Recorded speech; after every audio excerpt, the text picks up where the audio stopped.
Une nuit à la présidence met en scène une situation des plus crédibles. Dans un pays africain non défini, le président et la première dame reçoivent un investisseur étranger, M. Nick, venu faire des affaires dans le pays et accueilli de manière très officielle. Pour animer la soirée et égayer les convives, un groupe de jeunes musiciens a été lui aussi invité, chargé de chanter et de divertir l'assemblée. Mais évidemment, rien ne va se passer comme prévu et la situation va dégénérer, permettant aux artistes de témoigner d'une réalité qui sied mal en ces lieux. Celle du peuple, de la vie réelle, victime de la dette, de la corruption, de la prostitution et des intrigues internationales dans lesquelles les puissants exploitent les plus faibles avec un cynisme et une bonne conscience épouvantables.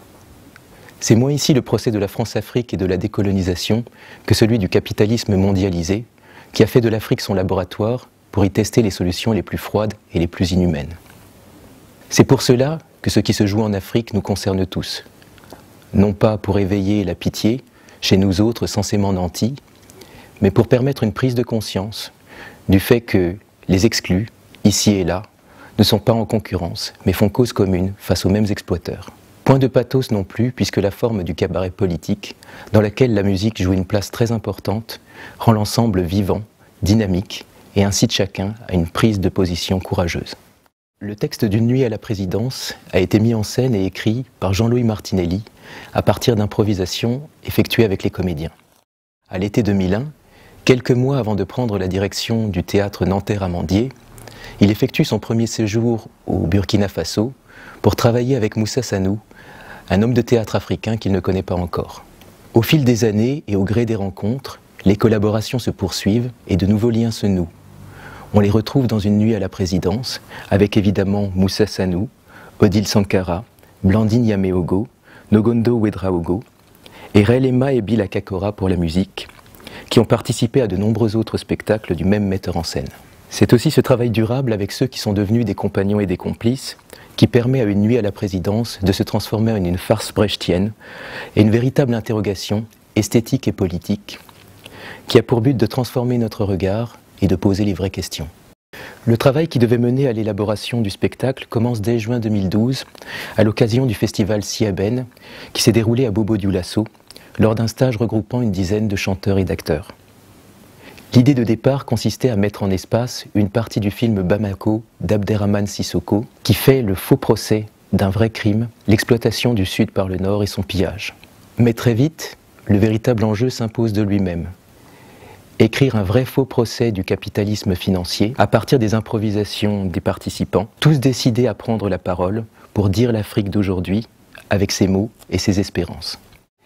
Les lectures et les discussions avec Aminata Traoré, intellectuelle, femme politique et écrivain malienne, permettent de faire avancer la réflexion autour de ce que le capitalisme financier est capable de mettre en œuvre de plus terrible, tout particulièrement et de manière très sensible en Afrique.